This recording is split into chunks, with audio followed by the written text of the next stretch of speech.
आध्यात्मिक वर्षा के इस ज्ञान संगम में आपका स्वागत है। आज हम एक बहुत ही गहरे विषय पर बात करने वाले हैं।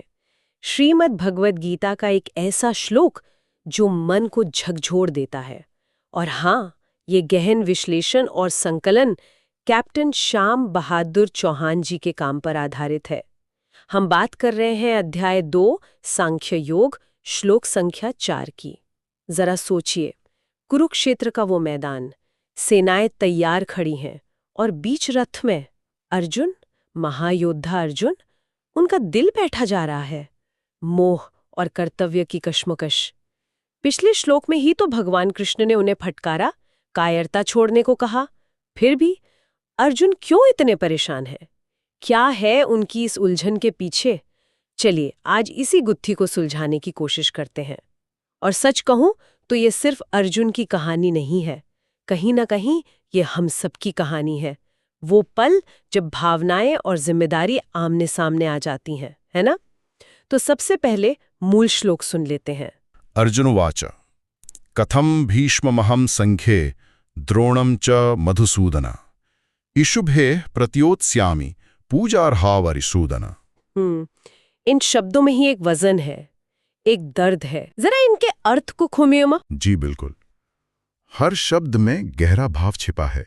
देखिए, कथम मतलब कैसे, भीष्मम अहम संख्ये यानी मैं भीष्म पितामह पर युद्ध में, और द्रोमम च और गुरु द्रोणाचार्य पर। अच्छा। फिर वो कृष्ण को पुकारते हैं मधुसूदन, अरिसूदन, मधु दैत्य को मारने वाले, शत्रुओं का नाश करने वाले।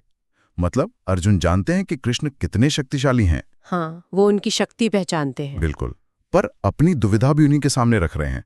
फिर कहते हैं इशुधी, बाणों से, प्रतियोत्स्यामि, मैं कैसे युद्ध करूंगा, कैसे पलटवार करूंगा। और सबसे भारी शब्द पूजार्हो, मतलब दोनों ही पूजा के योग्य हैं, भीष्म भी और द्रोण भी। तो इन सब को मिलाकर अर्जुन क्या महसूस कर रहे हैं, क्या कहना चाह रहे हैं वो? उनके मन में पीड़ा है, उलझन है। वो कह रहे हैं, हे मधुसूदन, हे हरिसूदन, आप तो इतने शक्तिशाली हैं, पर मैं क्या करूं? मैं कैसे कैसे उन भीष्म पितामह और गुरु द्रोण पर बाण चलाऊंगा जो मेरे लिए इतने आदरणीय हैं, पूजनीय हैं? ये हाथ उठेंगे कैसे उनके खिलाफ? यहीं पर तो बात अटक जाती है। जैसा आपने कहा, कृष्ण उन्हें डांट चुके हैं। क्लैब्य यानी नपुंसकता, अनार्य जुष्टम यानी अनार्यों जैसा आचरण, इतने कठोर शब्द। हाँ। फिर भी अर्जुन का ये मोह, ये हिचक, ये क्यों? गीता के प्रवाह में इस श्लोक का क्या मतलब है, क्या जरूरत थी इसकी? बहुत अच्छा सवाल है, और यही सवाल हमें श्लोक के बिल्कुल मर्म तक ले जाता है। देखिए, कृष्ण के शब्द भले ही तीखे थे, पर अर्जुन का जो मोह था ना, वो कोई ऊपरी चीज नहीं थी, वो बहुत गहरा था। ये श्लोक दिखाता है कि अर्जुन का बंधन सिर्फ भावनाओं का नहीं था। वो फंसे हुए थे सामाजिक मान मर्यादा में, गुरु शिष्य की परंपरा में, अपने कुल के धर्म में। ये एक जटिल जाल था। अच्छा, मतलब ये सिर्फ स्नेह नहीं था? नहीं, भीष्म और द्रोण उनके लिए सिर्फ रिश्तेदार या गुरु नहीं थे। वो सम्मान के, परंपरा के प्रतीक थे, स्तंभ थे एक तरह से।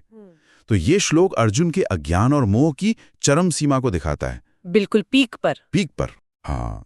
और यही वो कच्चा माल है, वो जमीन है जिस पर कृष्ण आगे चलकर ज्ञान की इमारत खड़ी करेंगे। आत्म तत्व क्या है, निष्काम कर्म योग क्या है, ये सब समझाने के लिए पहले इस मोह को, इस अज्ञान को सामने लाना जरूरी था। समझ गए। ये दिखाता है कि अर्जुन की समस्या बाहरी नहीं थी, अंदरूनी थी, और उसका समाधान भी गहरे आत्मज्ञान से ही मिलना था। इसीलिए गीता का इतना विस्तार जरूरी हुआ। वाह, मतलब ये श्लोक अर्जुन की कमजोरी नहीं, बल्कि वो स्टार्टिंग पॉइंट है जहां से ज्ञान की यात्रा असल में शुरू होती है। ये तो बहुत दिलचस्प है। अच्छा, अब ये बताइए कि अलग अलग जो महान विचारक हुए हैं, संत हुए हैं, उन्होंने इस श्लोक को कैसे देखा? क्या उनके नजरिए में कुछ फर्क है? हाँ, बिल्कुल। अलग अलग आचार्यों ने इसे अपने खास दृष्टिकोण से देखा है, और इससे श्लोक के कई और पहलू सामने आते हैं। कुछ मुख्य विचार अगर देखें, जैसे आदि शंकराचार्य जी, वो इसे मुख्य रूप से अविद्या का मामला मानते हैं। अज्ञान। अविद्या मतलब ये कि अर्जुन शरीर और आत्मा के फर्क को भूल गए हैं। देह और देही का अंतर, उनका जो सम्मान है, जो पूजा का भाव है, वो भीष्म और द्रोण के नश्वर शरीरों के लिए है, उनकी अविनाशी आत्मा के लिए नहीं। वो शरीर को ही सब कुछ मान बैठे हैं। यही अज्ञान है। अच्छा, तो शंकराचार्य जी के लिए ये ज्ञान की कमी है, शरीर और आत्मा का भेद न जानना। बिल्कुल। अब देखिए, स्वामी विवेकानंद का नजरिया, वो इसे कर्म और अकर्म के भ्रम से जोड़ते हैं। कर्म और अकर्म कैसे? अर्जुन का धर्म क्या है? वो क्षत्रिय हैं। उनका कर्म है युद्ध करना, लेकिन वो भावनाओं में बहकर युद्ध से भागना चाहते हैं, जिसे वो अकर्म समझ रहे हैं, शांति समझ रहे हैं। स्वामी जी कहते हैं कि ये पलायन असल में कुकर्म है, अधर्म है। बिना आत्मज्ञान के सही कर्तव्य क्या है, ये समझना मुश्किल हो जाता है। आदमी भ्रम में पड़ जाता है। हाँ, ये भी बहुत महत्वपूर्ण बात है। कर्तव्य का संकट, सही एक्शन क्या है ये न पहचान पाना। निश्चित रूप से। फिर स्वामी चिन्मयानंद जी एक और गहरी बात पकड़ते हैं। वो अर्जुन के शब्दों में छिपे अहंकार पर ध्यान दिलाते हैं। कर्तापन का भाव। अहंकार अर्जुन में। हाँ, देखिए वो क्या कह रहे हैं। मैं कैसे मारूंगा, मेरे बाणों से। ये जो मैं करने वाला हूं का भाव है ना, हाँ हाँ, स्वामी जी कहते हैं यही सारे दुखों की जड़ है। गीता हमें सिखाती है कि यह कर्ता का भाव छोड़ो, खुद को बस एक माध्यम समझो, निमित्त मात्र। कर्म करो और फल ईश्वर पर छोड़ दो। ये मैं का भाव, ओह, ये तो सचमुच आज भी हमारे कितने सारे तनाव इसी मैं से तो जुड़े होते हैं। बिल्कुल। और एक और नजरिया है स्वामी अड़गड़ानंद जी का, जिन्होंने यथार्थ गीता लिखी। वो इसे आम आदमी की सामाजिक उलझन से जोड़ते हैं। सामाजिक उलझन? हाँ, वो कहते हैं कि यहाँ भीष्म और द्रोण प्रतीक हैं। किसके? समाज की उन शक्तिशाली पूजनीय लगने वाली मान्यताओं के, परंपराओं के, या उन व्यक्तियों के जिनके खिलाफ जाने से हम डरते हैं। अरे वाह! वो लोग क्या कहेंगे वाला डर, समाज का डर। अर्जुन का संकोच इसी सामाजिक भय को दिखाता है। वो उस स्थापित सिस्टम को चुनौती देने से हिचक रहे हैं। क्या बात है! मतलब एक ही श्लोक और उसमें अज्ञान, कर्म धर्म का संकट, अहंकार, सामाजिक डर, कितने सारे स्तर। ये दिखाता है कि गीता सच में टाइमलेस क्यों है। लेकिन सवाल फिर वही आता है, आज की जिंदगी में, इस भाग-दौड़ में, इतनी पुरानी बातों का हमारे लिए क्या मतलब है? हम इसे अपनी लाइफ में कैसे अप्लाई करें? इसका महत्व आज शायद कम नहीं बल्कि और ज्यादा है। देखिए, ये श्लोक आज की कई गुत्थियों को सुलझाने में मदद कर सकता है। जैसे मानसिक और भावनात्मक स्तर पर आज हर इंसान, खासकर युवा, कभी ना कभी अर्जुन वाली सिचुएशन में आता ही है। बिल्कुल। करियर चुनना है, रिश्ते निभाने हैं, कोई नैतिक फैसला लेना है। अक्सर दिल और दिमाग में लड़ाई होती है, भावनाएं और तर्क। सही क्या है बनाम आसान क्या है। ये श्लोक सिखाता है कि इमोशंस की इज्जत करो, पर उन्हें अपने विवेक पर, अपनी ड्यूटी पर हावी मत होने दो। और वो पूजार हो वाली बात, वो आज कितनी रिलेवेंट है।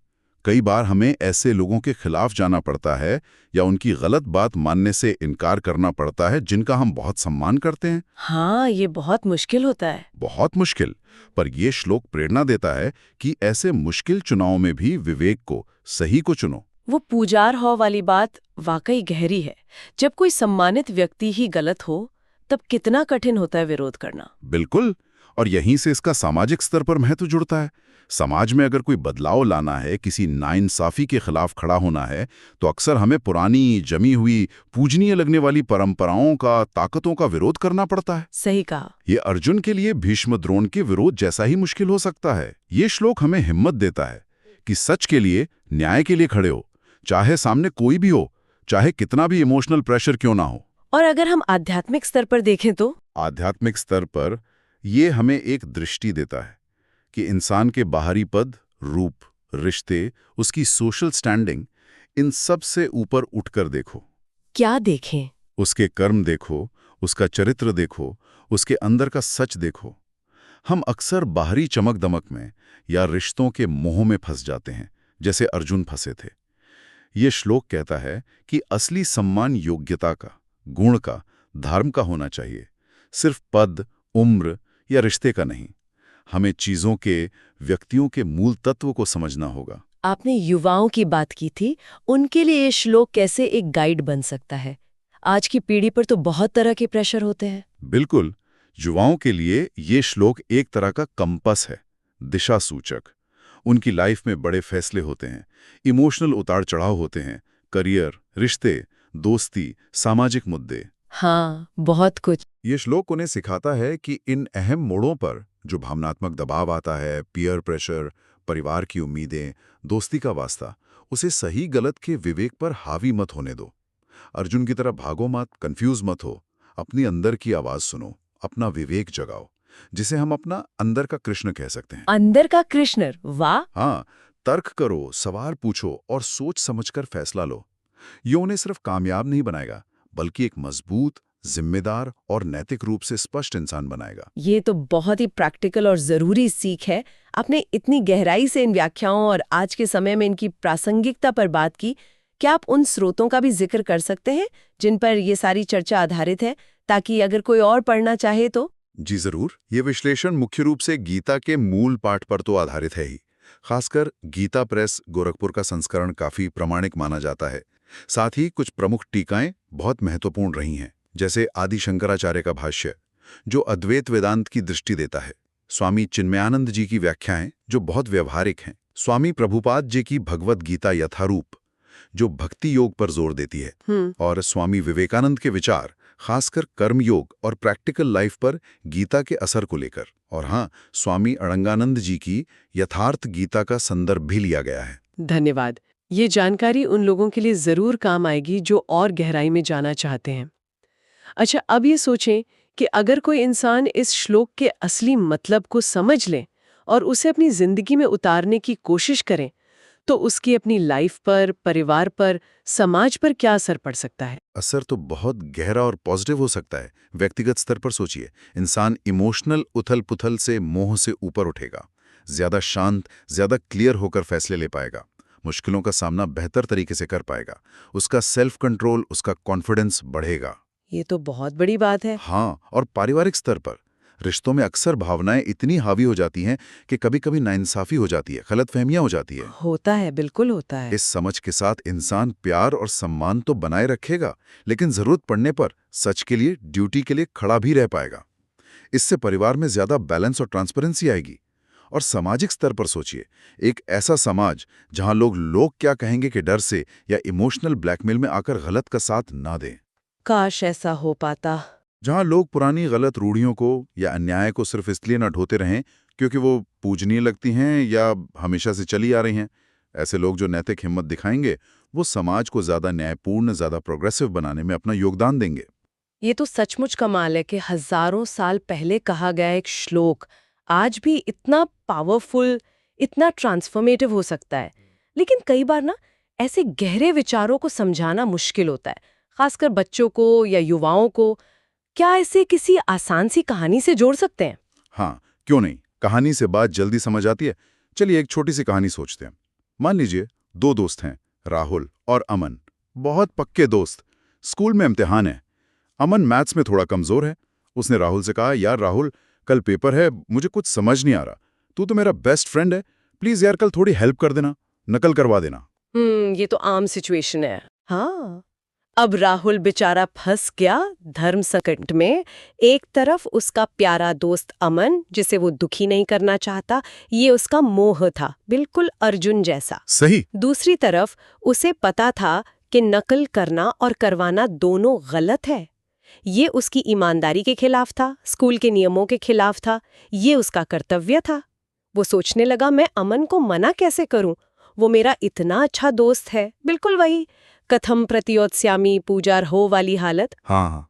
तभी राहुल के अंदर से एक आवाज आई, जैसे उसका अंदर का कृष्ण बोला, राहुल, दोस्ती का मतलब गलत काम में साथ देना नहीं होता। सच्ची मदद वो है जो दोस्त को सही रास्ते पर लाए। तुम नकल करवाने के बजाय उसे पढ़ने में मदद क्यों नहीं करते? बहुत बढ़िया। राहुल ने हिम्मत की। उसने अमन से कहा, देख अमन, नकल करना गलत है, मैं ये नहीं करूंगा, पर तू चिंता मत कर, मैं आज शाम तेरे घर आता हूँ, तुझे जो सवाल मुश्किल लगते हैं मैं समझाऊंगा, हम साथ मिलके पढ़ेंगे। और उसने वही किया। राहुल भावनाओं में नहीं बहा, उसने गलत काम नहीं किया, उसने अपना कर्तव्य भी निभाया, ईमानदारी का, और सच्ची दोस्ती भी निभाई। यही तो गीता का मैसेज है। भावनाओं का सम्मान करो, पर कर्तव्य के रास्ते से मत हटो। वाह, ये कहानी तो एकदम परफेक्ट है। इसने तो पूरी बात को कितना सरल बना दिया। तो चलिए अब इस पूरी चर्चा को समेटते हैं। इसका सार क्या है?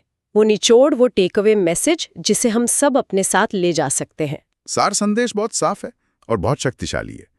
जीवन में हमारी सबसे ऊंची प्राथमिकता होनी चाहिए सत्य, न्याय और अपने धर्म यानी कर्तव्य का पालन। और इस रास्ते पर चलते हुए अगर हमें अपने सबसे प्रिय लोगों का, समाज की बनी बनाई सोच का या अपनी ही तेज भावनाओं का सामना करना पड़े तो भी घबराना नहीं है।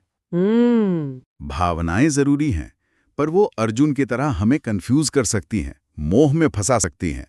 ऐसे पलों में अपने विवेक की आवाज सुननी है, अपनी अंतरात्मा की आवाज, जिसे गीता में कृष्ण का प्रतीक माना गया है, वही सही रास्ता दिखाएगी। कर्तव्य का पालन करना बिना फल की चिंता किए, वही सच्ची पूजा है और उसी से स्थायी शांति और सफलता मिलती है। ये विचार सचमुच मन को एक दिशा देता है, एक स्पष्टता देता है। और हाँ, ये हमें एक गहरे सवाल पर सोचने के लिए भी छोड़ जाता है। कैसा सवाल? हमें ये सोचना चाहिए कि आज की जिंदगी में, हमारे अपने छोटे से संसार में, हमारे भीष्म और द्रोण कौन हैं? वो कौन सी पुरानी मान्यताएं हैं, कौन से मोह वाले रिश्ते हैं, कौन सी सामाजिक उम्मीदें हैं, या कौन से हमारे अपने डर हैं, जिन्हें हम अक्सर अपने सच्चे कर्तव्य के रास्ते में, अपनी अंतरात्मा की आवाज के रास्ते में या न्याय के रास्ते में आड़े आने देते हैं। इन रुकावटों को पहचानना और फिर उन पर जीत पाना, शायद यही असली आध्यात्मिक तरक्की है। इस गहरी और सार्थक चर्चा के लिए आपका बहुत बहुत धन्यवाद। और एक बार फिर ये अद्भुत विश्लेषण कैप्टन श्याम बहादुर चौहान के अथक परिश्रम और अध्ययन पर आधारित था। जय श्री कृष्ण।